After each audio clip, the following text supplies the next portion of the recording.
that President Ferdinand Marcos Jr. has made the difficult but necessary decision to relieve PNP Chief Police General Nicolas Torre III of his duties. The President believes that his national security apparatus must always work within the framework of the law.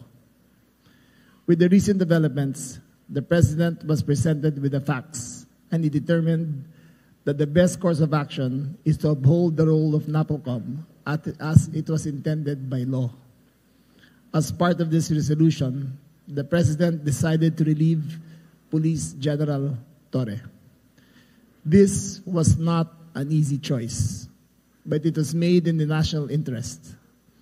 The President is committed to ensuring a unified direction and collaboration across all areas in his cabinet, particularly those responsible for delivering security, peace, and order. The President expresses his thanks and gratitude to Police General Torre, as his brief tenure brought new life and energy into the PNP. Nevertheless, the mission must continue. The Filipinos must be safe. To this end, the President has directed the incoming PNP Chief, General Nartates, together with the Secretary of the Interior Local Government, to present within 1 month a comprehensive citizen security strategy focused on increasing police presence throughout the country and ensuring that every Filipino feels secure in their communities. That's all. Thank you very much. Thank you so much, Secretary. So we will now start with the questions. I remind everyone to only ask 2 questions each so that it can be orderly po. So first here is Ms. Leia Ilagan from UNTV. Thank you. Good morning. Good morning. SILG. Good morning, sirs. Sir, can you enlighten us kung ano yung ibig sabihin ng difficult but necessary? The President is very fond of General Torre. In his brief tenure as chief and even before that as CIDG, the President and General Torre have had a wonderful and productive relationship.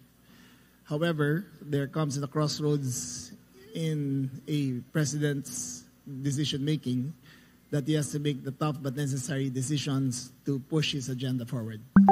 Sir, itatanong ko yung tanong din ng marami. Ano yung reason bakit inalis po si General Torre? Precisely because we are a country of laws and not of men, that the institutions must be larger than the people who run it. And in this case, the President saw it necessary that the institution of the PNP and the NAPOCOM be upheld as according to the spirit of the law as it was created. Sir, may connection ba ito doon sa... Ito na yan. Follow up na lang, sir. Okay. Last na, sorry. Sir, para lang mabuo yung storya. Sir, may connection ba ito doon sa nakaraang resolution ng NAPOLCOM na hindi po nasunod, parang hindi naglabas o hindi na sunod ni General Torre? Yung NAPOLCOM resolution ng mga reshuffle ng mga opisyal? That, among other things, is part of the consideration of the President. Okay. Thank you, Ms. Leia. Thank you, sir. Third, Ann Malonzo from Sunstar. Sir, good morning. Sir, Yes. so my first question, saan na po ngayon ang i-assign si General Torre, and what will happen, sir? Kasi nasa kanya yung 4-star. Yes, that issue, General Torre has been informed of his relief. He has the option of retiring or staying, but the question of the 4-star will be with the NAPOLCOM to take up, but that is a collateral issue only to that who will be running the PNP, which will be formally, as of today, General Nartates.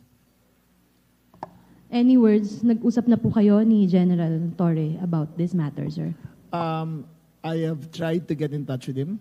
I made 5 phone calls last night. I think he was in a dinner, but he was duly informed, properly informed of the decisions of the President. Okay. Ma'am, last, hindi kayo sinagot, sir? Hindi kayo sinagot ni General Torre? We have our own forms of communication, and he did acknowledge. Okay.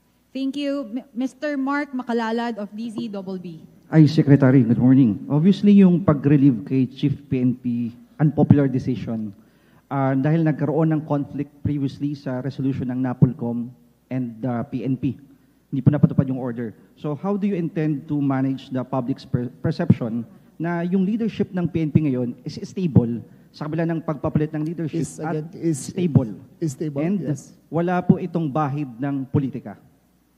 That is precisely why we are doing this, because we want to take politics out of the equation. When you have issues arising, you must resolve it according to the rules of the institution, and that's what we are doing. This is not a popularity contest.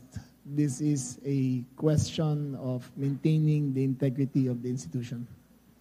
Sir, binalikan ko yung resolution ng NAPOLCOM 2025-0531 adopted last August 14. It states that non-compliance with the requirements herein prescribed shall subject accountable officers to administrative sanctions. So itong pag-relieve kay General Torre, parte ng sanctions dahil hindi sa pagsunod doon sa NAPOLCOM resolution? There is no sanction. The NAPOLCOM has not taken any sanctions as a body, nor has it been discussed, nor has it been filed. This is a personal decision of the President, and he has, after careful perusal of the facts, the order came from the Office of the President and not the NAPOLCOM. Okay. Go ahead. Just go ahead, Okay. one more. Yung 4-star, kailan po makakukuha ni General Nartates? You will learn about that sooner, as soon as the NAPOLCOM board convenes again next week. Okay. Thank you po. Thank you. Mr. Edniel Paroza from DZRH. Sir, follow-up lang dun sa last question. So, yung turnover officially kay General Nartates ay mangyayari ngayon. Yes. Sir, balikan lang namin, sir, yung comments or yung actions ng Malacanang. Ano yung exact na comments ng Presidente pagtapos ng medyo pagkakaiba doon sa NAPOLCOM order? Tinangka niya bang mamagitan o resolba? Well, as I read nung binasa ko, he has to make sure that the national security apparatus is always in one direction. And in this case, there was the President felt that he had to straighten things out, and the decision was made to replace General Torre. Ano na lang, sir, yung marching order ng Presidente sa bagong PNP chief kay General Nartates? Well, as I stated earlier, the PNP chief and I will have to present within 1 month a comprehensive citizen security strategy focused on public safety. May mga inaasahan ba tayo, sir, na drastic changes doon sa response natin sa 911 at iba pang programs na in-implement ngayon sana ni PNP Chief Torre? I do not believe that that is part of the agenda. We will launch the Unified 911 on September 12, and General Nartates will take cognizance over that. It is an improved system. It is a more responsive system, and I think the people will see the difference. Okay. But from now till then, the 5-minute rule of General Nartates, of General Torre, will still be in effect, and we expect General Nartates to continue the good works that General Torre has started. Okay.